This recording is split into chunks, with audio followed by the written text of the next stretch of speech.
ഞാൻ ഇപ്പോൾ എടുത്ത് കാണിക്കാം. എനിക്കൊരു 15 മിനിറ്റ് മുമ്പ് വന്നൊരു മെസ്സേജ്, ഏഷ്യാനെറ്റിലെ തന്നെ ഒരു ഉന്നത സ്ഥാനത്ത് പ്രവർത്തിച്ചിരുന്ന ഒരാൾ എനിക്ക് അയച്ചേക്കുന്ന മെസ്സേജ്. അതിൽ രണ്ടാമത്തെ വീട്ടിലെ ഹോട്ടലിലെ CCTV പരിശോധിച്ചാൽ അറിയാമെന്ന് പറയുന്നു. വോയിസ് ഉണ്ടോ? വോയിസ് ഉണ്ടെന്ന്. വോയിസ് ഉണ്ട്. അതല്ലേ പിന്നെ എനിക്കെന്താ വട്ടാന്ന് ഇതൊക്കെ പറയാം.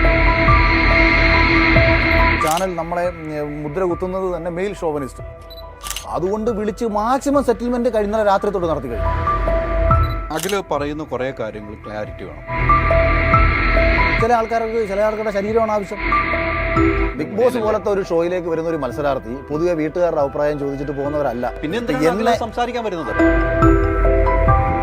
അടിച്ച് കാണിക്കുന്ന വൃത്തികേടുകൾ പോലെ വൃത്തികേടുകൾ മാത്രം കാണിക്കുകയും അത് വിറ്റ് കാശാക്കുകയും ചെയ്യുന്ന ഒരു ചാനൽ സമൂഹത്തോട് എന്ത് നീതിയാണ് കാണിക്കുന്നത്? പേര് പറയാനല്ല, ഒരാഴ്ച ഉറങ്ങണ്ടെന്ന് അതിന്റെ കാര്യമില്ലല്ലോ. അഖിലെ കാലങ്ങളായിട്ട് ചില ആൾക്കാർ ചെയ്തു കൊണ്ടിരുന്ന ചില തെമ്മാടിത്തരങ്ങൾ എൻ്റെ വായിലൂടെ അത് പുറത്തു വരുന്നൊരു സാഹചര്യമാണ് ഉണ്ടായത്.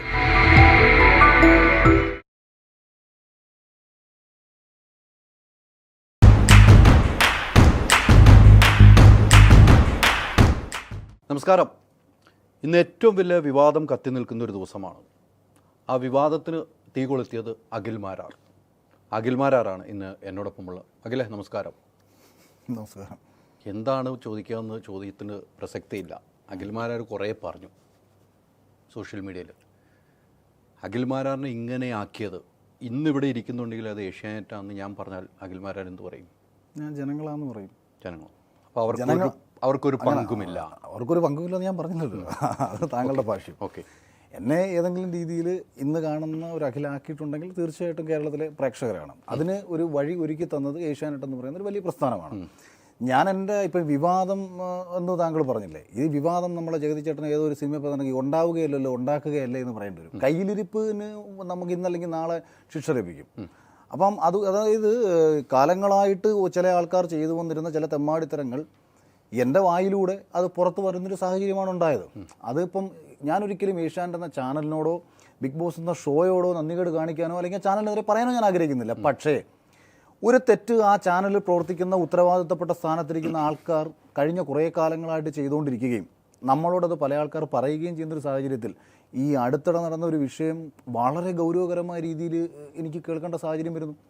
അതിനേക്കാൾ ഉപരി ഒരു ഷോ, ഒരു റിയാലിറ്റി ഷോ, ആ റിയാലിറ്റി ഷോയിൽ നിന്ന് പ്രേക്ഷകർ ആഗ്രഹിക്കുന്ന കുറേ കാര്യങ്ങളില്ലേ, അതൊരു സമൂഹത്തെ മുഴുവൻ വഴിതെറ്റിക്കത്തക്ക രീതിയിൽ കഴിഞ്ഞ 10-50 ദിവസങ്ങളായിട്ട് പോയിക്കൊണ്ടിരിക്കുകയാണെന്നുള്ള കാര്യം ഏറെക്കുറെ എനിക്ക് തോന്നുന്നത് ഞാൻ ഈ പറയുന്ന അഭിപ്രായത്തിന് ഒരു എതിരഭിപ്രായം പോലും ചിലപ്പോൾ ഉണ്ടാവാൻ സാധ്യതയില്ല. കാരണം ഷോയെക്കുറിച്ച്, ഈ സീസൺ 6 എന്ന് പറയുന്ന ഷോയെക്കുറിച്ച് തുടക്കം മുതൽ ഏകദേശം ഇവിടം വരെ, അതുകൊണ്ടാണ് ഞാൻ ഈ ഒരു വിഷയം പറയുന്ന സമയത്ത് ജനങ്ങൾ അത്രയേറെ നമ്മളെ സപ്പോർട്ട് ചെയ്ത് സംസാരിക്കാനുണ്ടായ ഒരു കാരണം. അത് വിവാദമായപ്പം വിവാദമായി ഞാനിപ്പം നിങ്ങൾ വിളിക്കുന്നു, ഞാനിവിടെ വന്ന് മറുപടി പറയാനിരിക്കുന്നു എന്നുള്ളതേ ഉള്ളൂ. അല്ല, അഖിൽ പറയുന്ന കുറേ കാര്യങ്ങൾ ക്ലാരിറ്റി വേണം. അഖിൽ പറഞ്ഞിരിക്കുന്ന ആ ബിഗ് ബോസ് ഷോയും വെച്ച് വോട്ടിങ്ങിൻ്റെ കാര്യം കൃത്യമായി പറയുന്നു. വോട്ടിംഗ് ജനങ്ങൾ ചെയ്യുന്നു, അതിൽ കൃത്രിമമുണ്ട് എന്ന് അഖിൽ പറയുന്നു. ഞാൻ പറഞ്ഞിട്ടില്ല. കൃത്രിമമുണ്ടോ? അല്ല, കൃത്രിമമുണ്ടെന്ന് ഞാൻ ഒരിടത്തും പറഞ്ഞു. കൃത്രിമമുണ്ടോ? കൃത്രിമമില്ല. വോട്ടിംഗ് അത് 100%. അതായത് ഞാൻ ഉറപ്പ് തന്നെ. അതെ. അങ്ങനെയാണ് ഈ സിബി പുറത്തു പോകാനുള്ള കാരണം. മോഹൻലാൽ എന്ന് പറഞ്ഞ വ്യക്തി വന്നിട്ട് ആങ്കർ ചെയ്യുമ്പോൾ പറയുമ്പോൾ ജനങ്ങളാണ് തീരുമാനിച്ചതെന്ന് പറയുന്നുണ്ടോ? അപ്പോൾ അതിൽ സത്യമുണ്ടോ? അല്ലല്ല, ആ ചോദ്യത്തിനകത്ത് പ്രശ്നമുണ്ട്. മോഹൻലാൽ എന്ന് പറയുന്നത് പ്രേക്ഷകരുടെ അഭിപ്രായം മാനിച്ച് സിബിനെ പുറത്താക്കുക എന്ന് പറഞ്ഞിട്ടില്ല. പ്രേക്ഷകരുടെ വോട്ടിങ്ങിന്റെ ആരംഭം പ്രേക്ഷകരാണ് ആളുകളെ പുറത്തു വിടുന്നത് എന്ന് പറയുന്നുണ്ട്. അതാണ് ഷോയുടെ നീതി. അങ്ങനെയാണ് ചെയ്യേണ്ടത്. ഇപ്പൊ സിബിൻ പുറത്തു പോകുന്നത്, സിബിൻ എന്നല്ല ഏതൊരു മത്സരാർത്ഥി പുറത്തു പോകുന്നതും പ്രേക്ഷകരുടെ വിധിപ്രകാരമാണെങ്കിൽ അത് നീതിപൂർവവും യുക്തിഭദ്രവുമാണെന്ന് ഞാനും പറയും. അതല്ലാതെ ചാനൽ ഇപ്പോൾ സിബിനെ പറഞ്ഞു വിടുകയാണ് ചെയ്തത്. അതായത് ഏറ്റവും കൂടുതൽ വോട്ടിംഗ് പെർസെൻറ്റേജ് ഉള്ള അതായത് സിബിൻ എന്ന് പറയുന്ന മത്സരാർത്ഥി പുറത്തു പോകുന്ന സമയം വരെയുള്ള വോട്ടിംഗ് എടുത്ത് പരിശോധിച്ചാൽ എനിക്ക് അതിൽ നിന്ന് കിട്ടിയ ഇൻഫർമേഷൻ പ്രകാരം 1-ാം സ്ഥാനത്ത് നിൽക്കുന്ന വോട്ടിംഗ് അയാളുടേതാണ്. അപ്പോൾ അയാളെ പുറത്തു വിടാൻ ഇവരൊരു കാരണമുണ്ടാക്കുന്നത്. എന്താ അതിൻ്റെ കാരണമെന്ന് ചോദിച്ചാൽ, ഇപ്പോൾ സിബിനെ പോലൊരു മത്സരാർത്ഥി ഇവർ അകത്തേക്ക് ക്ഷണിക്കുമ്പോൾ ഇവർക്ക് ചില പ്ലാനുകളുണ്ടായിരുന്നു. ഇവർക്ക് അങ്ങനെ കുറേ പ്ലാനുകളുണ്ട്. കഴിഞ്ഞ സീസണിൽ എന്നെ ഇവർ അകത്തേക്ക് വിളിക്കുമ്പം ഇവരുടെ ധാരണ, എന്നെ കണ്ടിട്ടുള്ളതെന്ന് പറയുന്നത് ചാനൽ ചർച്ചകളിൽ വന്നിരുന്ന് സംസാരിക്കുന്ന, അല്ലെങ്കിൽ പുറത്ത് സോഷ്യൽ മീഡിയയിൽ കുറേ വിവാദ പ്രസ്താവനകൾ നടത്തിയിട്ടുള്ള മെയിൽ ഷോവനിസ്റ്റ് എന്നൊക്കെ തന്നെ. അതായത് ചാനൽ നമ്മളെ മുദ്ര കുത്തുന്നത് തന്നെ മെയിൽ ഷോവനിസ്റ്റ്. ഞാനൊരു സ്ത്രീകൾക്കെതിരെയും എൻ്റെ ജീവിതത്തിൽ മോശമായി സംസാരിച്ചിട്ടുള്ള ആളല്ല.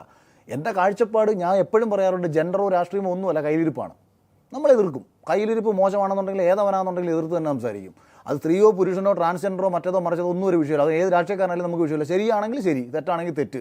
ഇത് തന്നെയാണ് എൻ്റെ എല്ലാ കാലത്തും ഇനി അങ്ങോട്ടുള്ള എൻ്റെ ഒരു നിലപാടെന്ന് പറയുന്നത്. പക്ഷേ ചാനൽ എന്നെ അവതരിപ്പിച്ചത് മെയിൽ ഷോവിനിസ്റ്റ് എന്ന് പറഞ്ഞിട്ടാണ്. ഒരു മത്സരാർത്ഥി, ഇപ്പോൾ ഞാൻ എൻ്റെ പേഴ്സണൽ കാര്യം പറയുന്നത്, അപ്പോൾ എന്നിൽ നിന്ന് അവർ പ്രതീക്ഷിച്ച ഒരു കണ്ടന്റ് ആയിരുന്നില്ല അവർക്ക് പിന്നീട് അതിനുള്ളിൽ നിന്ന് പെർഫോം ചെയ്ത് എന്നിൽ നിന്ന് കിട്ടിക്കൊണ്ടിരുന്നത്. അതുപോലെ സിബിൻ്റെ കാര്യത്തിൽ ഇവർക്കൊരു ധാരണ ഉണ്ടായിരുന്നു. സിബിനകത്ത് പോയിട്ട് സിബിനെ ഇന്നലകളിൽ കണ്ടിരുന്ന സിബിൻ ഇച്ചിരി തമാശകളും കാര്യങ്ങളൊക്കെ പറഞ്ഞ് അകത്ത് പോയി ഒരു മൂലക്കിരിക്കും. പക്ഷേ സിബിൻ പോയി 2 ആഴ്ച കൊണ്ട് ഏറ്റവും മികച്ചൊരു വൈൽഡ് കാർഡ്, അതായത് ബിഗ് ബോസിൻ്റെ ചരിത്രത്തിലെ തന്നെ ഏറ്റവും മികച്ച വൈൽഡ് കാർഡുകളിൽ ഒരാളായി മാറാനും ബിഗ് ബോസ് അതായത് ആ തുടക്കം മുതൽ അവിടെ ഉണ്ടായിരുന്ന മത്സരാർത്ഥികളെക്കാട്ടിയും കൂടുതൽ വോട്ട് നേടുന്ന ഒരു വൈൽഡ് കാർഡായിട്ട് മാറുകയും ചെയ്തതോടുകൂടി ഇതിനകത്ത് മറ്റു പല പ്ലാനുകളുമായി കാത്തിരുന്ന ആൾക്കാർക്ക് ഭ്രാന്തായി. അപ്പോൾ എങ്ങനെങ്കിലും ഒരു കാരണം, അതായത് ഒരു കാരണം നോക്കിയിരുന്ന ഇനിയിപ്പോൾ ഓരോരുത്തർ എങ്ങനെയും പോയിക്കണം. കാരണം ഇവർക്ക് ഇവരുടെ പ്ലാനുകളും അജണ്ടകളും നടപ്പിലാക്കണമെങ്കിൽ അകത്ത് ആളുണ്ടെന്നുണ്ടെങ്കിൽ ജനത്തിൻ്റെ വോട്ട് വെച്ചേ പുറത്താക്കാൻ പറ്റൂ. ആളെ ഏതെങ്കിലും ഇതിനെ പുറത്താക്കി കഴിഞ്ഞാൽ കാര്യങ്ങൾ എളുപ്പമായില്ലേ? ഇവർക്ക് പ്ലാനിങ് ഉണ്ടെങ്കിൽ ആർക്കാണ്? ഞാൻ ഈ പറഞ്ഞ 2 വ്യക്തികൾ, അതിനകത്ത് ഈ വ്യക്തികളുടെ പേര് എനിക്ക് പറയുന്നതിന് സത്യത്തിൽ പ്രത്യേകിച്ച് അതെ, ഏഷ്യാനെറ്റിൽ വളരെ കുറച്ച് ആൾക്കാർ മാത്രമേ ബിഗ് ബോസ് ഷോയുമായി ബന്ധപ്പെട്ട് പ്രവർത്തിക്കുന്നുള്ളൂ. അതിൽ ഞാൻ വ്യക്തമായിട്ട് പറഞ്ഞു, ഏഷ്യാനെറ്റിന്റെ ബിസിനസ് ഹെഡായിട്ടുള്ള കിഷൻ സാറ് വളരെ നല്ല മനുഷ്യനാണ്, വളരെ ജെന്റിൽമാനാണ്. അദ്ദേഹത്തിന് ഇതിനകത്ത് യാതൊരു പങ്കുമില്ലെന്ന് മാത്രമല്ല, ഈ ഷോയും ആ ചാനലും ഏറ്റവും മികച്ച രീതിയിൽ പോകാൻ ആഗ്രഹിക്കുന്ന ഒരാൾ കൂടിയാണ് അദ്ദേഹം. അതല്ലാതെ വേറെ 2 പേരും കൂടെ അതിനകത്തുണ്ട്. ഇതിന്റെ വിക്ടിം ഞാനല്ല. അവിടെ ഞാൻ പറഞ്ഞു അത് എനിക്ക് സംസാരിക്കാം. ഞാൻ സംസാരിക്കുന്നിടത്തോളം വിശ്വാസ്യത മറ്റാർക്കും വരത്തില്ല. ഇപ്പൊ ഈ മത്സരത്തിൽ ഇപ്പൊ ഞാൻ പറഞ്ഞു, സൂരജ് പാലാക്കാരാണെന്ന ഒരു വ്യക്തി ബിഗ് ബോസിനെ വളരെയേറെ തെറിവിളിച്ചുകൊണ്ട് വീഡിയോ ഇട്ടിട്ടുണ്ടായിരുന്നു. ബിഗ് ബോസിനെ മാത്രമല്ല ലാലേട്ടനെ തെറിവിളിച്ചുകൊണ്ടും വളരെ അധിക്ഷേപിച്ചുകൊണ്ട് അയാളുടെ ഒരു വീഡിയോ ഞാൻ കണ്ടു. പക്ഷേ അയാൾ 2 പ്രാവശ്യം ബിഗ് ബോസിനകത്ത് ഇന്റർവ്യൂവിന് പോയ ആളാണ്, കിട്ടാത്ത ആളാണ്. അപ്പോൾ അവൻ പറയുന്നതിന് ഒരു വിശ്വാസതയും അവനുമായി അറിയാവുന്ന ആരും കൊടുക്കാറില്ല. എന്നെ സംബന്ധിച്ച് എനിക്ക് ബിഗ് ബോസുമായിട്ട് ബന്ധപ്പെട്ട് യാതൊരു പ്രശ്നങ്ങളില്ലെന്ന് മാത്രമല്ല, ബിഗ് ബോസിൻ്റെ 50ാമത്തെ ദിവസം ഞാൻ വീഡിയോ ആശംസ എടുത്ത് അയച്ചു കൊടുക്കുന്ന സമയത്ത് ഞാൻ പറയുന്നുണ്ട്, നാറിപ്പുഴുത്തൊരു ഷോയാണ്, അത്രയേറെ സമൂഹത്തിൽ ഇത് നാറ്റമാണ്. ഇപ്പോൾ ഇവർ TRP കൂടുതലാന്ന് പറയുന്നത് ഇത്ര വലിയ കാര്യം TRP കൂട്ടാൻ വേണ്ടിയിട്ട് ഉടുതുണി അഴിച്ച്, ഞാൻ പണ്ട് പറഞ്ഞിട്ടുണ്ട്, ലുലുമാളി പോയി മുണ്ടുപൊക്കി കാണിച്ചു കഴിഞ്ഞാൽ ജനം നോക്കുന്നത് സ്വാഭാവികമാണ്. അത് എന്നെ സെലിബ്രിറ്റി ചെയ്യാനാണ്. അത് ഞാൻ പോയി കാണിക്കുമെന്ന് കരുതിയിട്ടാണ് ചില വിവരം കേട്ട വിഡ്ഢികൾ കമന്റ് ഇട്ടുകൊണ്ട് കിടക്കുന്നത്. ഒരു പൊതുവായിട്ടൊരു കാര്യം പറഞ്ഞാണ്. കാരണം കഴിഞ്ഞ സീസണിൽ നമ്മൾ സോഷ്യൽ മീഡിയയിൽ തുണി അടിച്ചിട്ട് റീച്ച് കൂട്ടുന്ന ആൾക്കാരുണ്ട്, വിവരക്കേടുകൾ കാണിച്ച് റീച്ച് കൂട്ടുന്ന ആൾക്കാരുണ്ട്. അപ്പോൾ അവരെ പരിഹസിച്ചുകൊണ്ട് നമ്മളെല്ലാവരും നടത്തിയ അന്നത്തെ ചർച്ചയിൽ സിനിമ റിവ്യൂവേഴ്സിനെ കുറിച്ച് മോഹൻലാലിനെയും മമ്മൂക്കയും ഉൾപ്പെടെ സിനിമയിലെ പ്രബുദ്ധരായിട്ടുള്ള കലാകാരന്മാരെ വിമർശിച്ച് റീച്ച് കൂട്ടാൻ നടക്കുന്ന ആൾക്കാരുണ്ട്. അപ്പോൾ അവരെ പരിഹസിച്ചുകൊണ്ട് പറയുന്നതാണ്. ബിഗ് ബോസിൽ അങ്ങനെ കുറേ ആൾക്കാരില്ലേ? ബിഗ് ബോസിൽ എല്ലാവരും ഇതിപ്പോൾ നമ്മളിപ്പോൾ എല്ലായിടത്തും എല്ലാവരും നല്ലവരൊന്നും അല്ലല്ലോ, മോശക്കാരും ഇല്ലേ? അങ്ങനെ മോശം കാണിച്ച ആൾക്കാരുടെ പ്രവൃത്തികൾ കണ്ടപ്പോൾ നമ്മളത് പറഞ്ഞ കാര്യമാണ്. അതല്ലേ ഇപ്പോൾ ഈ സീസണിൽ കാണും. ഞാൻ പറഞ്ഞത് തന്നെയാണ് ഈ സീസണിൽ എല്ലാ ആൾക്കാരും യോജിക്കുകയാണ് ഒരർത്ഥത്തിൽ. തുണിയഴിച്ച് കാണിക്കുന്ന വൃത്തികേടുകൾ പോലെ വൃത്തികേടുകൾ മാത്രം കാണിക്കുകയും അത് വിറ്റ് കാശാക്കുകയും ചെയ്യുന്ന ഒരു ചാനൽ സമൂഹത്തോട് എന്ത് നീതിയാണ് കാണിക്കുന്നത്? അപ്പോൾ അത് ചാനലിലെ മൊത്തമാണ് ഇപ്പം ഷോയുടെ അതാണ് ഞാൻ പറഞ്ഞത്. ആരാണ് ഷോയുടെ തലപ്പത്തിരിക്കുന്നത്? കഴിഞ്ഞ സീസൺ വരെ ഇതിനെ നിയന്ത്രിച്ച ആൾക്കാരല്ല ഈ സീസണിൽ മാറാറുണ്ടല്ലോ. മാറാറുണ്ടല്ലോ. എന്തിൻ്റെ അടിസ്ഥാനത്തിൽ മാറ്റണം? അതായത് കഴിഞ്ഞ സീസണിന്റെ ക്രിയേറ്റീവ് ഡയറക്ടറെ ഇവർ മാറ്റുന്നു. കാരണം അഖിൽമാരാരെ പുറത്താക്കാൻ കൂട്ടുനിന്നില്ല. കഴിഞ്ഞ സീസണിൽ എന്നെ പുറത്താക്കാൻ അമ്മി നോക്കിയതാണെന്നേ. അപ്പം അവരെ സംബന്ധിച്ച് എൻഡമോൾ ഷൈൻ എന്ന് പറഞ്ഞൊരു കമ്പനി ഒരുപക്ഷെ ലോകത്തിലെ തന്നെ ഏറ്റവും വലിയ ഇത്തരം ഷോകൾ ചെയ്യുന്നൊരു കമ്പനി. ആ കമ്പനിക്ക് അവരുടെ ഷോ പെർഫെക്റ്റ് ആയിട്ട് കൊണ്ടുപോകാൻ അവർ ആഗ്രഹിക്കുന്നത്. അപ്പോൾ അവരുടെ ഷോ കഴിഞ്ഞ സീസണിൽ വൃത്തിയായിട്ട് കൊണ്ടുപോകുന്ന ഒരു മത്സരാർത്ഥിയെ ഇവന്മാർ ഇത്തരത്തിലുള്ള സ്വാർത്ഥ താല്പര്യങ്ങൾ പറഞ്ഞിട്ട് പുറത്താക്കാൻ വേണ്ടി അമ്മി നോക്കി പല കാരണങ്ങൾ കൊണ്ടുവന്നു. അഖിൽ പറയുന്നത് ഞാൻ അംഗീകരിക്കുന്നു. ഇവന്മാരാരാണ്? അത് ഈ പേര് നമ്മൾ ചർച്ച ചെയ്യാം. ഞാൻ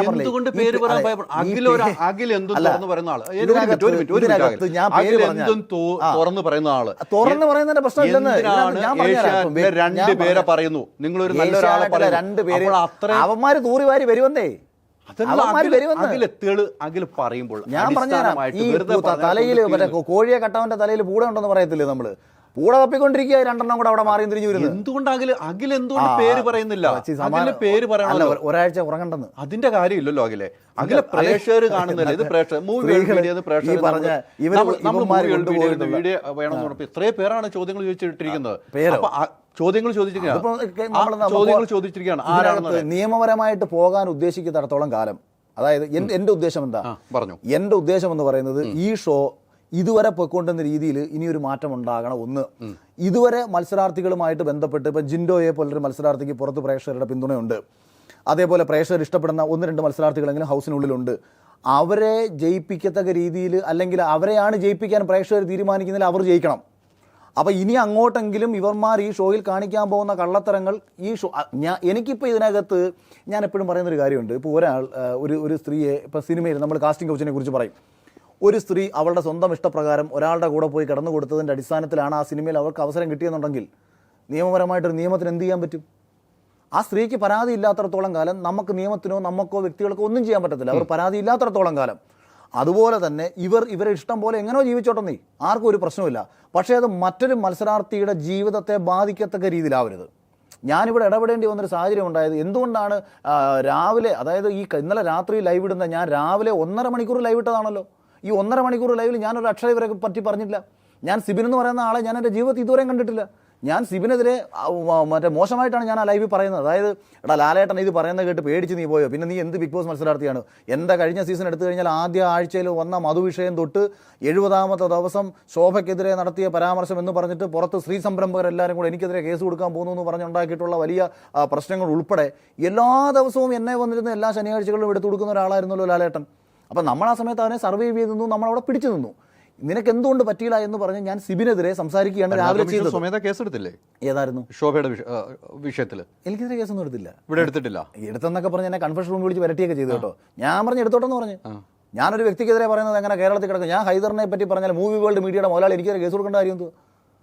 ഹൈദർ ഇതിനകത്തിരുന്ന് കാണിക്കരുത് എമ്മാടി തരാം. ഞാൻ നാളെ വിളിച്ചു പറഞ്ഞാൽ അതങ്ങനെ മൂവി വേൾഡ് മീഡിയയെ കുറിച്ച് അതല്ല പറഞ്ഞത്. അതുപോലെയാണ് ഏഷ്യാനെറ്റ് എന്ന പ്രസ്ഥാനത്തിനകത്ത് ഒരു പ്രശ്നമല്ല.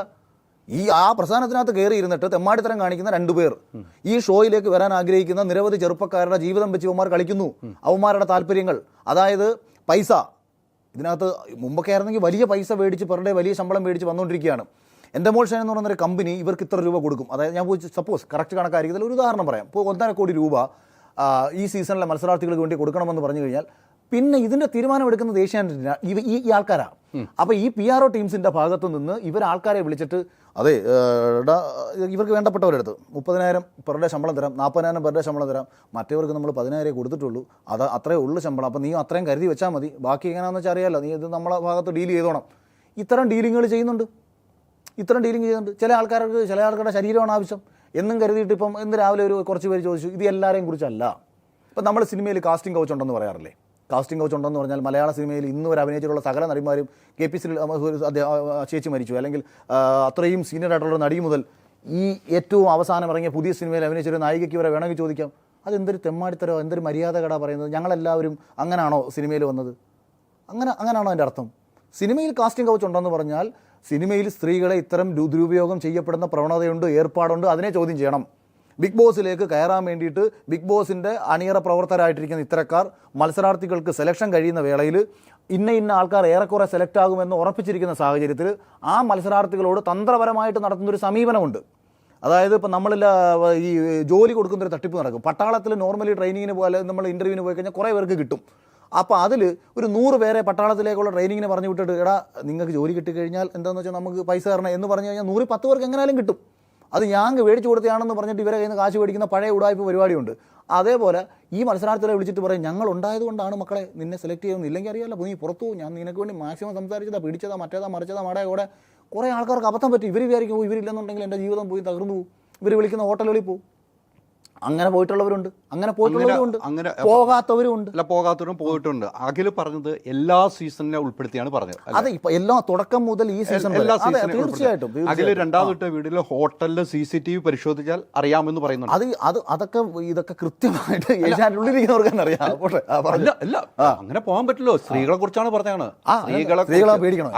അഖിൽമാരാർ പറഞ്ഞ ബിഗ് ബോസിൽ പോയ സ്ത്രീകള് അവിടെ ഉള്ള 2 പേര് അല്ലെങ്കിൽ 3 പേര്, 2 പേരാന്ന് എപ്പോഴും പറയുന്നത്. ആ 2 പേരുടെ കൂടെ കിടന്നു എന്നുള്ള വാക്കാണ് ഉപയോഗിച്ചത്. ഞാൻ കണ്ടിട്ടില്ല, അവര് പറഞ്ഞാണ്. അവര് അഖിലിന്റെ അടുത്ത് പറഞ്ഞോ? അതെ, അവര് പറഞ്ഞിട്ടുണ്ട്. ആ സ്ത്രീകൾ എന്താണ് അഖിലിന്റെ അടുത്ത് തെളിവ്? അങ്ങനെ ഒരു തെളിവുണ്ട്. ഇപ്പൊ എന്നെ ഒരാളെ പീഡിപ്പിച്ചതോ ഞാൻ എന്തോ തെളിവ്? അഖിലിന്റെ അടുത്ത് പറഞ്ഞു എന്നുള്ള തെളിവ് വോയിസ് ഉണ്ടോ? അത് പുറത്തുവിടുന്ന സാഹചര്യത്തിൽ അവരുടെ വോയിസ് ഉണ്ടോ? വോയിസ് ഉണ്ടെന്ന്. അതല്ലേ പിന്നെ എനിക്ക് വട്ടാണ് ഇതൊക്കെ പറയാം. ആ സ്ത്രീകള് അഖിലിനെ വിളിച്ച് പറയുന്ന വോയിസ് ഉണ്ട്. ഞാൻ ഇന്ന ആളിനെ വിളിച്ചോണ്ട് വാട്സപ്പിൽ അയച്ച വോയിസ് ഉണ്ട്. അവർ മറ്റാൾക്കാരുടെ അടുത്ത് പറഞ്ഞതിന്റെ ചാറ്റ് വോയിസ് റെക്കോർഡുകൾ, ചാറ്റ് സംഭാഷണങ്ങൾ. അത് പിന്നെ ഞാൻ ഇതിനകത്തൊരു കാര്യം പറയാം. നമ്മുടെ അടിസ്ഥാനപരമായ, കാരണം ഇവർക്കാർക്കും ഇത് പ്രശ്നമല്ല. ആർക്ക്? ഈ പറയുന്ന ഇവരാരും ഇരയാക്കപ്പെട്ടവരായിട്ട് ഇവർ വിശ്വസിക്കുന്നില്ല. ഇങ്ങനെ സംഭവിച്ചിട്ടുള്ളവർക്കൊന്നും തന്നെ ഇതൊന്നും ഇവരെ ബാധിക്കുന്ന വിഷയങ്ങളല്ല. ഇവർക്ക് താല്പര്യമില്ല, ഇവർക്ക് നീതി കിട്ടണം. നമ്മളിത് പറഞ്ഞ എന്തിനാണെന്നറിയാമോ? ഏഷ്യാനെറ്റിന്റെ അണിയറ പ്രവർത്തകരും ഇതിന്റെ തലപ്പത്തിരിക്കുന്നവരും ഇത് ഇനിയെങ്കിലും മനസ്സിലാക്കണം. കാരണം ഇവർക്ക് ആർക്കും അറിയത്തില്ലല്ലോ ഇങ്ങനൊരു കാര്യത്തെ കുറിച്ചിട്ട്. ഞാൻ ഇപ്പോൾ എടുത്ത് കാണിക്കാം. എനിക്കൊരു 15 മിനിറ്റ് മുമ്പ് വന്നൊരു മെസ്സേജ്, ഏഷ്യാനെറ്റിലെ തന്നെ ഒരു ഉന്നത സ്ഥാനത്ത് പ്രവർത്തിച്ചിരുന്ന ഒരാൾ എനിക്ക് അയച്ചേക്കുന്ന മെസ്സേജ് നമുക്ക് കാണിക്കാം, വേണമെങ്കിൽ വായിക്കാം. ആളാരാന്ന് ഞാൻ പറയുന്നില്ല. ഇതെന്താ ആളെ പറയാൻ എന്തിനാണ് എനിക്കൊരു പേടിയില്ലെന്ന്. എനിക്കോ അല്ലെങ്കിൽ പിന്നെ പേര് പറയില്ലേ മറ്റേ കുറച്ചുകൂടെ അഖിൽമാരാര് പെൺകുട്ടികളില് ഈ ചില ആളുകളെ സൂമൊന്നും ചെയ്ത് നോക്കരുത്. ചില ആളുകളുടെ കൂടെ പോയി അഖിൽമാരെ പറഞ്ഞ ഏറ്റവും വലിയ പോയിന്റ് അതാ അവിടെയാണ്. അവിടെ ഇനിയും മത്സരാർത്ഥികൾ സ്ത്രീകളുണ്ടോ അവിടെ ഇല്ലേ? ഉണ്ടോ? സ്ത്രീകളുണ്ടോ? ഓക്കെ. ഐ വാസ് ഒരു പർട്ടിക്കുലർ ചുമതല പറഞ്ഞിട്ട് dash of Asianet in 2019 to 2020 what you said is correct. ഏഷ്യാനെറ്റിലെ ഒരു ഉത്തരവാദിത്തപ്പെട്ട സ്ഥാനത്തിരുന്ന ഒരാളാണ്. അദ്ദേഹത്തിൻ്റെ അനുവാദം ഉണ്ടെന്നുണ്ടെങ്കിൽ അദ്ദേഹത്തിൻ്റെ പേര് പുറത്ത് പറഞ്ഞോട്ടെ. കാരണം ഒരാൾ എന്നെ വിശ്വസിച്ചപ്പോൾ നിങ്ങൾ മാധ്യമപ്രവർത്തകരാ, അങ്ങനെയാണെന്നുണ്ടെങ്കിൽ എനിക്ക് നാളെ നിങ്ങളെ വിളിച്ച് രഹസ്യം പറയാൻ പറ്റും. നിങ്ങൾ എന്നെ നശിപ്പിച്ചോളാതില്ല. ആ വേലയൊക്കെ കൈവച്ചിരുന്നത്. അല്ല, ഇത് രഹസ്യമല്ല. സിമ്പിൾ ആയിട്ട് സിമ്പിളല്ല. ഞാൻ എന്നോട് എത്രയോ സ്ത്രീകൾ ബിഗ് ബോസിന്റെ അകത്ത് പോകാത്ത സ്ത്രീകളുണ്ട്. അവരുടെ വീട്ടിലൊക്കെ ഇപ്പൊ ഭയമല്ല. അഖില് പറയല്ലേ, അഖില് പറഞ്ഞ കാര്യത്തിൽ ആ വീട്ടിലിരിക്കാൻ അച്ഛനും അമ്മയ്ക്കും തെറ്റ് ചെയ്യാത്തവർക്ക് ഒരു ശതമാനം പോലും വിഷമമില്ല. അവർക്കുണ്ടല്ലോ എന്റെ മോൾ അവിടെയാണ്, എന്താണ് സംഭവിച്ചെന്നുള്ള ഭയം. ആ പിള്ളേരെ ഓർത്ത് അച്ഛനും അമ്മനും ഭയമില്ലേ? അല്ലെ കൂടപ്പുറപ്പുകൾക്ക് ഭയമില്ലേ? അവർക്ക് എല്ലാവരും ചോദ്യചിഹ്നത്തിന്. ബിഗ് ബോസ് പോലത്തെ ഒരു ഷോയിലേക്ക് വരുന്ന ഒരു മത്സരാർത്ഥി പൊതുവെ വീട്ടുകാരുടെ അഭിപ്രായം ചോദിച്ചിട്ട് പോകുന്നവരല്ല. പൊതുവെ ഇപ്പം കഴിഞ്ഞ സീസണിൽ ഇപ്പൊ ശോഭ തന്നെ പറഞ്ഞ എന്താ, ശോഭയുടെ കാരണം ബിഗ് ബോസിലെ കഴിഞ്ഞ സീസണിൽ മികച്ച മത്സരാർത്ഥിയായിരുന്നല്ലോ ശോഭ വീട്ടുകാരുടെ പറഞ്ഞിട്ടില്ലല്ലോ. ശോഭയുടെ വീട്ടുകാർക്ക് പോകാൻ താല്പര്യമില്ലായിരുന്നു ശോഭയുടെ ചേട്ടൻ. അതുകൊണ്ടാണ് നമ്മുടെ ഫാമിലി എപ്പിസോഡ് വന്ന സമയത്ത് ഇവർ വരാഞ്ഞതെന്നൊക്കെ പറഞ്ഞിട്ട് സംസാരം ഉണ്ടായിട്ടുണ്ട്. അപ്പൊ അതുകൊണ്ട് ഈ എല്ലാ മത്സരാർത്ഥികളും, കാരണം ബിഗ് ബോസിലേക്ക് പോയി കഴിഞ്ഞാൽ ഉണ്ടാവുന്നത് പോസിറ്റീവ് അല്ലെങ്കിൽ നെഗറ്റീവാണ്. അതുകൊണ്ട് തന്നെ ഫാമിലിക്ക് അതിനെക്കുറിച്ചിട്ട് അത്ര താല്പര്യമൊന്നും ഉണ്ടാവണമെന്നില്ല. പ്രത്യേകിച്ച് പെൺകുട്ടികളുടെ മറ്റും കാര്യത്തിൽ അവരുടെ സ്വന്തം പേരും പ്രശസ്തിക്കും വേണ്ടിയിട്ട് നല്ല കാര്യമാണ്. അവനവൻ്റെ നിലപാട് അവനവൻ തന്നെ എടുക്കണം, അത് പോകണം. പക്ഷേ ഇതുവരെ കഴിഞ്ഞു.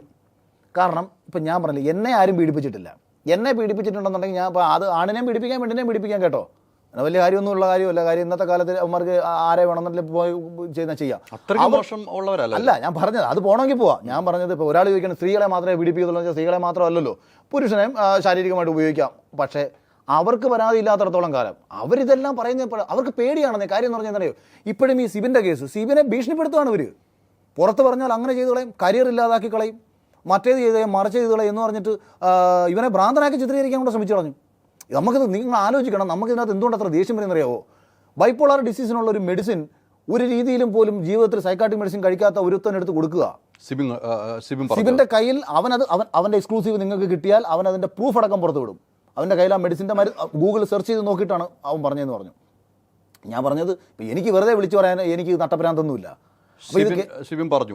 സിബിൻ പറയുകയും ചെയ്തു, സിബിൻ അത് പുറത്ത് വിടുകയും ചെയ്യും. അത് പറഞ്ഞപ്പോൾ അത് അവൻ്റെ ഒരു എക്സ്ക്ലൂസീവായിട്ട് പോട്ടെ, ഞാനത് പറയേണ്ട കാര്യങ്ങളല്ലല്ലോ. പക്ഷേ എനിക്കത് കേൾക്കുമ്പോൾ തോന്നുന്നൊരു വിഷമം എന്ന് പറയുന്നത്, ഇമാതിരി തെമ്മാടിത്തരങ്ങൾ ഇന്നലകളിൽ പലരോടും കാണിച്ചു വെക്കുകയും അതിൽ പല ആൾക്കാർ നിശബ്ദരാകുകയും പറയണമെന്ന് അവർക്ക് ആഗ്രഹമുണ്ട് കേട്ടോ. എനിക്ക് തന്നെ ബിഗ് ബോസിൽ എത്ര പേര് മെസ്സേജ് അയക്കുന്നുണ്ടെന്നറിയോ, അഖിലേട്ടൻ പറഞ്ഞത് ശരിയാണ്, പക്ഷേ നിങ്ങളുടെ കണക്ക് സംസാരിക്കാൻ നമുക്ക് അറിയത്തില്ല, ഞങ്ങൾക്ക് പേടിയാണ്, ഞങ്ങൾക്ക് മുന്നോട്ട് പോകാൻ പറ്റത്തില്ല. എന്തിനാണ് പേടിക്കുന്നത്? ആരെയാണ് പേടിക്കുന്നത്? ഏഷ്യാനെറ്റ് എന്ന് പറഞ്ഞ ഇവന്മാരാണോ? ഏഷ്യാനെറ്റ് എന്ന് പറഞ്ഞ ഇവന്മാരല്ല. ഏഷ്യാനെറ്റ് എന്ന് പറഞ്ഞാൽ ഇവന്മാരാണ് നമ്മൾ വരുത്തി തീർത്തുകൊണ്ടിരിക്കുകയാണ്. ആരെന്ത് പറഞ്ഞാലും തലപ്പത്തിരിക്കുന്നവരല്ലേ. അനന്ത തലപ്പത്തിരിക്കുന്നവരുടെ തലപ്പത്തിരിക്കുന്നവരെന്നല്ല പറഞ്ഞത്. തലപ്പത്തിരിക്കുന്നവരുടെ തലയും കറുത്ത് കഴിഞ്ഞാൽ പിന്നെ അവൻ താഴെ പോയി കിടക്കത്തുള്ളൂ. ഇവൻ ആരായാലും നമുക്ക് എന്തുവാ? ഈ രണ്ടുപേരുടെ ഇന്ത്യൻ പ്രധാനമന്ത്രിയെ ശിക്ഷിക്കാൻ ഈ രാജ്യത്ത്, ഇന്ത്യൻ പ്രസിഡന്റിനെ ശിക്ഷിക്കാൻ ഈ രാജ്യത്ത്, സുപ്രീം കോടതി ജീവിച്ച എമ്മാടത്തരം കാണിച്ചാൽ ശിക്ഷിക്കാം. പിന്നെ ഏതവൻ തലപ്പത്തിരിക്കാന്ന് വെച്ചാൽ എന്താ? അല്ല അതൊക്കെ അഖിൽമാരോ പറഞ്ഞതിൽ തന്നെ തുടങ്ങാം. രണ്ടുപേരുടെ പേര് പറയുന്നില്ല. അത് പറയാത്തത് ആ ഇരകൾ എന്നോട് പറയുകയാണ്, ചേട്ടാ എനിക്കിത് കേസ് കൊടുക്കാൻ താല്പര്യമുണ്ട്, ഞാൻ അയാളുടെ പേര് വെളിപ്പെടുത്താൻ പോവുകയാണ്, ചേട്ടാ സപ്പോർട്ട് ചെയ്യുമോ?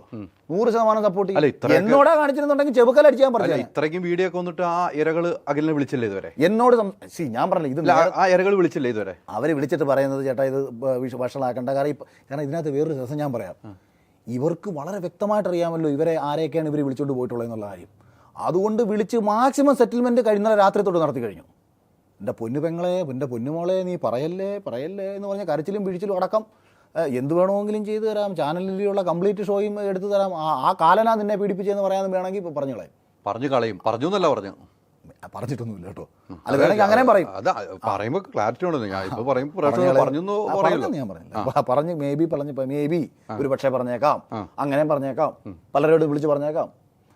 അപ്പോൾ ഇത് അതുകൊണ്ട് അതൊക്കെ ഒരു ഭാഗത്ത് നടക്കട്ടെ. കാരണം അതല്ല, നാളെയും ഈ ഷോ ഉണ്ടാവണം. അടുത്ത വർഷം ബിഗ് ബോസ് സീസൺ 7 ഉണ്ടാവണം. അല്ല സീസൺ 6 പൂട്ടിക്കെട്ടണം. സീസൺ 6 ഇങ്ങനെ ആയി പോയി എന്ന് കരുതിയിട്ട് ഇപ്പം ഒരു മലയാള സിനിമ നശിച്ചു പോയി ഇങ്ങനെ ഒരു വെളിപ്പെടുത്തൽ അഖിൽ അവരെ വിൻ ചെയ്ത് വന്ന ഒരാൾ വെളിപ്പെടുത്തലാണ് അവിടെയുള്ള പെൺകുട്ടികളെ യൂസ് ചെയ്യുന്നത് പറഞ്ഞു കഴിഞ്ഞാൽ ഏത് പെൺകുട്ടി പോയാൽ ധൈര്യം കാണിക്കുക, ആ ഷോ പോലും ഇല്ലാതാക്കുന്ന രീതിയിലേക്ക് അഖിൽ പ്രതികരിക്കുന്നത്. അതെങ്ങനെ മറ്റേ എനിക്ക് ശേഷം പ്രളയം എന്നൊരു ചിന്താഗതി ഉണ്ടോ? അല്ല, അതല്ല, രണ്ടുപേരില്ലെങ്കിൽ ഷോ ഇല്ല. നമുക്കൊരു പറയുന്നുള്ള അടിസ്ഥാനമുണ്ട്. അഖിൽ ഇപ്പൊ പറഞ്ഞില്ലേ അടുത്ത സീസൺ 7 വേണം. അതെ, എങ്ങനെയാണ് ഒരു പേരൻസ് ഒരു കുട്ടിയെ വിടുന്നത്? അതിനായിട്ട് പോകാൻ പറ്റും. സിനിമയിൽ കാസ്റ്റിംഗ് കൗച്ച് ഉണ്ടെന്ന് പറഞ്ഞിട്ട് ഏതെങ്കിലും പെൺകുട്ടിയുടെ സിനിമയിൽ അഭിനയിക്കായിരിക്കും. ഇന്നും തള്ളല്ലേ? അതുപോലെയാണോ ഇത്? പടം പോലും അനൗൺസ് ചെയ്യാതെ എനിക്ക് അതുപോലെയാണോ പുറത്ത് അവിടെ ഷൂട്ട് ചെയ്യുന്ന പല കണ്ടന്റും പുറത്ത് വരുന്നില്ല, എഡിറ്റ് ചെയ്ത കണ്ടന്റുകൾ ഫുൾ കണ്ടന്റ് വരുന്നുണ്ടോ? ഞാൻ പറഞ്ഞുതരാം, ഫുൾ കണ്ടന്റ് വരുന്നുണ്ടോ? ഞാൻ അതിന്റെ കാര്യങ്ങൾ പറഞ്ഞുതരാം. ഈ എഡിറ്റഡ് എന്ന് പറയുന്നത് എപ്പിസോഡ് മാത്രമാണ്. ഈ 24ലേക്ക് വരുന്ന സാധനം എഡിറ്റഡ് ഒന്നുമല്ല. അതെന്ന് പറയുന്നത് ഇപ്പൊ 24 മണിക്കൂർ അവിടെ നടക്കുന്ന ക്യാമറയുടെ സ്ട്രീമിംഗ് പോയിന്റുകൾ മാറ്റാം. ഇപ്പം നമ്മൾ തമ്മിൽ സംസാരിച്ചുകൊണ്ടിരിക്കുന്നതാണ് പ്രധാനപ്പെട്ട വിഷയമെന്നുണ്ടെങ്കിൽ ഈ ക്യാമറ ആംഗിളിലായിരിക്കും കാണിക്കുന്നുണ്ടെങ്കിൽ ഇതേ സമയത്ത് അപ്പുറത്ത് നടക്കുന്ന മറ്റൊരു കാര്യം അവർക്ക് കാണിക്കാതിരിക്കാം. അതെന്തുകൊണ്ടാണ്? നല്ല കണ്ടന്റ് അല്ലാത്തതുകൊണ്ടാണ്. അവർ ഇത്രയും കാശ് മുടക്കി അവിടെ ഷോയും നടത്തിയിട്ട് ഇപ്പോൾ ഒരുപാട് ആൾക്കാർ വന്നിരുന്ന് പറയുന്നേക്കാം, ഞങ്ങൾ അകത്ത് പോയിട്ട് ഭയങ്കര കണ്ടന്റ് ഉണ്ടാക്കി, പക്ഷേ ഇത് പുറത്ത് നിന്നും കണ്ടിട്ടില്ലെന്നാ. അതിൻ്റെ അർത്ഥം നല്ല കണ്ടന്റ് അല്ലെന്നാണ്. അപ്പോൾ ഒരു കട്ട് ചെയ്യും. നല്ല കട്ട് ചെയ്യുന്നില്ല, ഒരു ക്യാമറയുടെ ആംഗിൾ മാറ്റും. അവർക്ക് വേണ്ടത് എന്താ? അവർക്ക് ഇപ്പം കഴിഞ്ഞ സീസണിൽ എന്നെ 10 പേര് കണ്ടിട്ടുണ്ടെന്നുണ്ടെങ്കിൽ ഇവർക്ക് ആർക്കെങ്കിലും എന്നോടുള്ള സ്നേഹം കൊണ്ടാ? നമ്മൾ നിൽക്കുന്നിടത്ത് കൂടുതൽ കണ്ടന്റ് ഉണ്ടാകുന്നു, ആൾക്കാർ അത് ആസ്വദിക്കാൻ താല്പര്യപ്പെടുന്നു. അല്ലെങ്കിൽ അതിന് മുമ്പത്തെ സീസണിൽ രജത് കുമാറും റോബിനും ഒക്കെ ഉള്ള സാഹചര്യങ്ങളിൽ അവരടുത്തേക്കായിരിക്കും കൂടുതൽ ക്യാമറ ആൾ ഫോക്കസ് ചെയ്യുന്നത്. ചാനലിൽ ഈ ഷോ നടത്തുന്നത് അല്ലെങ്കിൽ എൻ്റെ മോഷൻ എന്ന് പറഞ്ഞ കമ്പനി ഷോ നടത്തുന്നത് ഏറ്റവും നല്ല നിമിഷങ്ങൾ ആൾക്കാരുമായി പങ്കുവയ്ക്കാൻ വേണ്ടിയിട്ടാണ്. ഈ സീസണിൽ പറ്റിപ്പോയ പ്രശ്നം എന്താ? ഈ സീസണിൽ തുടക്കം മുതൽ 2 പേരെ ഫോക്കസ് ചെയ്തിട്ട് ഈ ബാക്കി 17 പേരും ഗെയിം കളിക്കാൻ മറന്നുപോയി. ഒരൊറ്റ മനുഷ്യർക്ക് ഒരു കണ്ടന്റ് ഇല്ല. 50 ദിവസമായി ഞാൻ തന്നെ പലയിടത്തും ചോദിക്കട്ടെ, ഇതിനകത്ത് ഏതെങ്കിലും ഒരു പുല്ല് എനിക്കൊന്ന് അയച്ചു, ഒന്ന് കാണാനാ, ഒന്ന് സന്തോഷിക്കട്ടെ, ഇതിനകത്ത് കൊള്ളാം, ഈ പരിപാടി കൊള്ളാം. ഒരൊറ്റ വീറും വൃത്തിയുള്ള കണ്ടന്റ് ഇല്ല. സീസൺ 5 നിങ്ങളൊന്ന് എടുത്തിട്ട് കണ്ടുപോകും. നിങ്ങൾക്ക് ഇന്നും എടുത്ത് അടിച്ചു കഴിഞ്ഞാൽ വീണ്ടും കണ്ടുകൊണ്ടിരിക്കാൻ പറ്റുന്ന ഒരുപാട് നല്ല നിമിഷങ്ങൾ അതിലുണ്ടായിട്ടുണ്ട്. അത് എല്ലാവരുടെയും എടുക്കാണ്, എൻ്റെ മാത്രമൊന്നുമല്ല, എല്ലാവരുടെയും എടുക്കാണ്. അപ്പോൾ അതല്ലേ നമ്മുടെ ഉദ്ദേശം എന്താണ്? നമ്മളൊരു ഷോ നടത്തുമ്പോൾ പ്രേക്ഷകരെന്ന് പറയുന്ന ആൾക്കാരെ ഭ്രാന്ത് പിടിപ്പിക്കുന്ന പരിപാടി നമ്മൾ കാണിക്കരുത്, പിന്നെ വിഡ്ഢികളോട് ആക്കരുത്. ഇപ്പോൾ ലാലേട്ടൻ വന്നിട്ട് പ്രേക്ഷകരുടെ വിധി പ്രകാരം ഏത് പ്രേക്ഷകരുടെ വിധി? അതായത് ലാലേട്ടൻ പറയുന്ന ചോദ്യങ്ങളാണ് കേട്ടോ. ഞാൻ വോട്ടിങ്ങിനെ കുറിച്ചല്ല ഈ പറയുന്നത്. വോട്ടിങ് പ്രേക്ഷകരുടെ വിധിയാണെന്നാണ്. അതുകൊണ്ടാണ് ഞാൻ വിന്നറായത്. അല്ലെങ്കിൽ ഞാൻ വിന്നറാവൂ? ഞാൻ ഒരിക്കലും വിന്നറാവത്തില്ല. സാബു വിന്നറാവൂ? ഒരിക്കലും വിന്നറാവത്തില്ല. പ്രേക്ഷകരുടെ വിധി ആയതുകൊണ്ട് എഴുതി കൊടുക്കുന്നതല്ലേ വായിക്കുന്നുള്ളൂ. അതെ, അവിടാണ് പ്രശ്നം. ഇപ്പം കഴിഞ്ഞ സീസണിൽ ഞാൻ ഹോസ്പിറ്റലിൽ പോയ സമയത്ത് ശോഭ പുറത്തിരുന്ന് പറയുന്നുണ്ട്, എന്നെ കൊല്ലത്തേക്ക് പാക്ക് ചെയ്തേക്കണം എന്ന് പറയുന്നൊരു സംഭവം വരുന്നു. ഇത് പുറത്ത് വലിയ രീതിയിൽ വിവാദമാകുന്നു. അപ്പം പ്രേക്ഷകരുടെ അഭിപ്രായം എന്താണ്? അതിൻ്റെ ക്ലാരിറ്റി വേണം. ഇത് ചോദിക്കാൻ വേണ്ടിയിട്ട് ലാലേട്ടന് സ്ക്രിപ്റ്റ് ഷോ ഡയറക്ടർ കൊടുക്കുന്ന സമയത്ത് വേണ്ട എന്ന് പറഞ്ഞ് ഒഴിവാക്കിയത് ഇവരാണ്, ഈ പറയുന്ന ആൾക്കാരൊക്കെ തന്നെയാണ്. ഇതുപോലെ പല കാര്യങ്ങളിലും, അതായത് ലാലേട്ടൻ എന്ത് ചോദിക്കണം എന്ത് ചോദിക്കണ്ട എന്നുള്ളത് താല്പര്യമുള്ള ആൾക്കാർക്ക് വേണ്ടി ആക്കി മാറ്റാൻ ഇവർക്ക് പറ്റും. അപ്പോൾ എന്ത് ചെയ്യുന്നു? എപ്പിസോഡിൽ ഇത് കാണുന്ന പ്രേക്ഷകർക്ക് ഈ കാര്യത്തെക്കുറിച്ച് അറിയത്തില്ല. ലൈവ് എല്ലാവരും കാണുന്നില്ലല്ലോ. ലൈവ് ഈ സീസണിൽ ഇവർ പറയുന്നത് ഭീകര വ്യൂവർഷിപ്പാണ്, OTTയിൽ ഒരു രക്ഷയില്ലാത്ത വ്യൂവർഷിപ്പാണെന്നൊക്കെ പറയുമ്പോഴത്തേക്കും ഞാൻ വെറുതെ ഇന്നിപ്പോൾ വൈകിട്ട് ഞാൻ അടിച്ച് നോക്കുമ്പോൾ 10,000-12,000 പേര് അറ്റ് എ ടൈമിൽ ലൈവ് വാച്ച് ചെയ്യുന്നുണ്ട്. ഞാൻ രാവിലെ ഇൻസ്റ്റാഗ്രാമിൽ ലൈവ് ഇട്ടപ്പോൾ 12,000 പേര് ഇൻസ്റ്റാഗ്രാമിൽ അറ്റ് എ ടൈമിൽ എനിക്ക് ലൈവിലുണ്ട്. പിന്നെ ഈ 12,000 പേര് കാണുന്നതാണോ ലോകത്തെങ്ങും ഇല്ലാത്ത വ്യൂവർഷിപ്പ് എന്ന് പറയുന്നത്? അത് കുറേ യൂട്യൂബർമാർ അവർ ഇങ്ങനെ കുത്തിയിരിക്കുകയല്ലേ, അവർക്ക് വീഡിയോ ഇടണ്ടേ, അവർക്ക് കാശുണ്ടാക്കാൻ പറ്റിയ അവസരമല്ലേ, അവരങ്ങനെ കുറേ ആൾക്കാരൊന്ന് കാണുന്നുണ്ട്. അപ്പോൾ ഈ കേരളത്തിൽ കിടക്കുന്ന 3.5 കോടി ജനതയ്ക്കെങ്ങാനും ഈ 10,000 പേര് എവിടെങ്ങാനും കിടക്കുന്നത്. അപ്പോൾ ഇവരെന്ത് ഈ പറഞ്ഞുണ്ടാക്കുന്നത്? അതേസമയം എപ്പിസോഡ് അങ്ങനല്ല. എപ്പിസോഡ് കാണാൻ വലിയ, അതുകൊണ്ടാണ് ലാലേട്ടൻ പറയുന്നതിനകത്ത് ഭയങ്കര ഗൗരവമുള്ളത്. ഒരു മത്സരാർത്ഥിയെ കുറിച്ചിട്ട് വലിയ കേരളത്തിലിരിക്കുന്ന മഹാഭൂരിപക്ഷം വരുന്ന കുടുംബ പ്രേക്ഷകർക്ക് ലാലേട്ടൻ്റെ വായിൽ നിന്ന് കേൾക്കുന്ന ചോദ്യങ്ങളിലൂടെയാണ് അവർ ആ മത്സരാർത്ഥിയെ ചിലപ്പോൾ വിലയിരുത്തുന്നത്. ഇപ്പം ഈ സീസണിൽ മാത്രമല്ല എല്ലാ സീസണിലും പെൺകുട്ടികളെ ഉപയോഗിച്ചിട്ടുണ്ടെന്ന് പറയുന്നുണ്ട്. അവിടെ പോയത് അങ്ങനെ ഉപയോഗിച്ചിട്ടുണ്ടെന്ന് പറയുന്നതല്ല, ഉപയോഗിക്കാൻ പലരും ശ്രമിച്ചിട്ടുണ്ട്. ചിലർ വഴങ്ങി കൊടുത്തിട്ടുണ്ട്, ചിലർ അതിൻ്റെ പേരിൽ പോകാതിരുന്നിട്ടുണ്ട്. അങ്ങനെയാണ് ഞാൻ പറയുന്നത്. എല്ലാവരും ചിലരോടും ഈ പല ആളുകളും എന്ന് പറയുമ്പോൾ ഈ പല ആളുകളും അഖിലിനെ വിളിച്ചിരുന്നു. എല്ലാവരും വിളിച്ചിട്ടില്ല. അവർക്ക് മറ്റുള്ള വിക്ടിംസിന്റെ അനുഭവം അവരുടെ കയ്യിലുണ്ട്. കഴിഞ്ഞ സീസണിലുള്ളവർ മാത്രമാണ് അഖിലിനെ വിളിച്ചിട്ടുള്ളത്. അല്ല, ഏതെല്ലാം സീസണിൽ 1 മുതൽ 5 വരെയുള്ള സീസണുകളിലെ പല മത്സരാർത്ഥികളുടെ ഭാഗത്തു നിന്നും ഇത് അഭിപ്രായം എന്നിലേക്ക് വരുന്നത് മറ്റു പലരെയും കണക്ട് ചെയ്ത് വരുന്നുണ്ട്. അതായത് അവർ ഏറ്റവും വേണ്ടപ്പെട്ട ആൾക്കാരുടെ അടുത്ത് അവർ പറഞ്ഞിട്ടുണ്ടല്ലോ, ആ വോയിസ് റെക്കോർഡുകൾ എനിക്ക് കിട്ടിയിട്ടുണ്ട്. വോയിസ് റെക്കോർഡ് കിട്ടിയിട്ടുണ്ട്. അത് കിട്ടിയിട്ടുണ്ട്. സീസൺ 5 സത്യം ഞാൻ തുറന്നു പറഞ്ഞാൽ സീസൺ 5 ഒരാളെടുത്ത് പോലും ഇത്തരം ഒരു പരിപാടി ഉണ്ടായിട്ടില്ല. കാരണം ഞാൻ എല്ലാവരുമായിട്ടും കണക്റ്റഡ് ആണ്. അതായത് സീസൺ 5 ഇങ്ങനെ ഒരു വിഷയം ഉണ്ടായിട്ടില്ല. സീസൺ 5 ഇങ്ങനെ ഒരു വിഷയം ഉണ്ടായിട്ടില്ല. സീസൺ 5 ഇങ്ങനെ ഒരു വിഷയം ഉണ്ടായിട്ടേ ഇല്ല. സീസൺ 5 പക്ഷേ ഒരു സാമ്പത്തിക ഇടപാട് നടന്നിട്ടുണ്ട്. അതായത് ഒരു മത്സരാർത്ഥിയുമായി ബന്ധപ്പെട്ട് പൈസയുടെ ഒരു ഡീലിങ്, അതായത് ഇത്ര പൈസ ഞങ്ങൾക്ക് തരണമെന്ന് പറഞ്ഞിട്ടുള്ള ഒരു ഡീലിങ് നടന്നിട്ടുണ്ട്. അത് ഞാൻ ഇന്ന് അതേ മത്സരാർത്ഥിയോട്, കാരണം അത് ഞാൻ പറഞ്ഞില്ല, അത് എൻ്റെ ഒപ്പം ഉണ്ടായിരുന്ന മത്സരാർത്ഥി എന്ന നിലയിൽ നമ്മൾ അതിൻ്റെ അപ്പം അത് അവർക്ക് പുറത്തുവിടാം. ബാങ്ക് സ്റ്റേറ്റ് എനിക്കത് ഞാൻ അത് വേണമെങ്കിൽ അവരൊരു വെല്ലുവിളിയായിട്ട് സ്വീകരിച്ചുകൊണ്ട് അവർക്ക് കിട്ടിയേക്കുന്ന പൈസ ഞാൻ ആർക്കും കൊടുത്തിട്ടില്ലെന്ന് വേണം. കാര്യം ഇന്ന് ബാങ്ക് വഴി വരുന്ന പൈസകളാണ് ഇവന്മാരാർക്കും കൊടുത്തിട്ട് എനിക്ക് സന്തോഷം കേട്ടോ. അതെൻ്റെ ഒരു സംശയമാണ്. ഞാൻ ആ സംശയം എന്തുകൊണ്ട് എനിക്ക് ബലപ്പിച്ച് പറയാനുള്ള കാരണം എന്ന് പറയുന്നത്, ഇപ്പം ഞാൻ ബിഗ് ബോസിലേക്ക് കയറി പോകുമ്പം ഞാനൊരു ഫിലിം ഡയറക്ടറാണ്, റൈറ്ററാണ്, ഒരുപാട് ചാനൽ ചർച്ചകളിൽ പങ്കെടുത്തിട്ടുള്ളതാണ്. അതിനേക്കാൾ ഉപരി സോഷ്യൽ മീഡിയയിൽ പലവിധ വിവാദ വിഷയങ്ങളും ഉണ്ടാക്കിയിട്ടുള്ളതാണ്. അതായത് ഒരുവിധപ്പെട്ട ആൾക്കാർക്കൊക്കെ അറിയാം. അപ്പം അങ്ങനെ ഒരാളായ എനിക്ക് ഇടുന്ന ഒരു വിലയുണ്ടല്ലോ, ആ വിലയിൽ നിന്ന് മൂന്നരട്ടി ശമ്പളം കൊടുത്തുകൊണ്ട് നമ്മളുടെ പ്രൊഫൈലിനകത്ത് നിന്ന് ഒരുപാട് താഴ്ന്ന് അവർക്ക് ചിലപ്പോൾ അവരെ ഇപ്പോൾ വ്യക്തിപരമായിട്ട് എടുത്താൽ എന്നെക്കാട്ടി വലിയ കക്ഷികളായിരിക്കും, നമുക്കതിനകത്ത് കുഴപ്പമില്ല. പക്ഷേ സമൂഹത്തിൽ അല്ലെങ്കിൽ സോഷ്യൽ മീഡിയ ആണല്ലോ ബിഗ് ബോസ് പോലത്തെ ഷോ പെട്ടെന്ന് നോക്കി കാണുന്നത്, അതുവഴിയാണല്ലോ ഒരാൾക്ക് പൈസ ഇടുന്നതും. അങ്ങനെ നോക്കി കാണുമ്പോൾ അത്ര വലിയ പ്രൊഫൈൽ ഇല്ല എന്ന് തോന്നുന്ന ഒരാൾക്ക് എന്നേക്കാൾ 3 ഇരട്ടി ശമ്പളം കൊടുക്കാനുണ്ടായിട്ടുള്ള ചേതോ വികാരം എന്താണെന്നുള്ള എൻ്റെ സംശയം. എനിക്കത് കൃത്യമായിട്ട് ശമ്പളം അത്രയും കൊടുത്തിട്ടുണ്ടെന്നുള്ള കാര്യം അത് സീസൺ 5 ഓക്കെ. മറ്റ് വിഷയങ്ങളൊന്നും തന്നെ സീസൺ 5 ബന്ധപ്പെട്ട് ഒരാളും അങ്ങനെ എൻ്റെ അടുത്ത് പറയും, അഖിലേട്ടാ എൻ്റെ അടുത്ത് ഇങ്ങനെ രീതിയിൽ സംസാരിച്ചുകൊണ്ട് ഒരു ലൈറ്റ് അപ്രോച്ചൊക്കെ, അതായത് ഒന്ന് എറിഞ്ഞു നോക്കിയിട്ടുണ്ടെന്ന് പറഞ്ഞു. ഒരു എറിയൊക്കെ എറിഞ്ഞിട്ടുണ്ട്, ഒരു ചൂണ്ട ഒന്ന് എറിഞ്ഞു നോക്കിയിട്ടുണ്ട്. അതിൽ അവർ കൊടുക്കാൻ അവർ ആദ്യമേ അങ്ങനെ ഇവർ സ്ട്രൈറ്റ് ആയിട്ട് സംസാരിച്ചുകൊണ്ട്, കാരണം എന്തെന്നറിയോ, ഇവർ ഈ 6-7 പേരടങ്ങുന്ന ഒരു ഇൻ്റർവ്യൂ പാനലാണ് ഒരാളെ സെലക്ട് ചെയ്യുന്നത്. അതുകൊണ്ട് 1-2 ഇപ്പം എന്നെ പുറത്താക്കണമെന്ന് വിചാരിച്ചല്ലേ, എന്നെ പുറത്താക്കാൻ വേണ്ടിയിട്ട് മാക്സിമം കഴിഞ്ഞ സീസണിൽ ഇൻ്റർവ്യൂവിന് തന്നെ ശ്രമിച്ചതല്ലേ, നടക്കാതെ പോയതാണ്. കാരണം ബിഗ് ബോസിൽ ഞാൻ ഉണ്ടാവണമെന്ന് മറ്റുള്ളവർ ആഗ്രഹിച്ചതുകൊണ്ടും ഈ ഷോ നന്നാവണമെന്ന് ചിലർ ആഗ്രഹിച്ചതുകൊണ്ടിൻ്റെ ഫലമാണ് ഞാൻ ബിഗ് ബോസിൽ വരുന്നത്. പിന്നെ ബിഗ് ബോസിനകത്ത് വന്നതിന് ശേഷം ഇവനെ പണിയാനുള്ള പരിപാടി ആലോചിക്കാമെന്ന് പിന്നീട് തീരുമാനിച്ചതാണ്. ഓക്കെ. ഈ ഒരാളുടെ അടുത്ത് നിന്ന് പൈസയുടെ അത് എൻ്റെ ഒരു സംശയമാണ്. അത് വേണമെന്നുണ്ടെങ്കിൽ സംശയമാണോ അയാൾ പറഞ്ഞിട്ടുണ്ടോ? അയാളെങ്ങാനും പറയൂ? അഖിലിന്റെ അടുത്ത് പറഞ്ഞു? ഒരിക്കലും പറയത്തില്ല.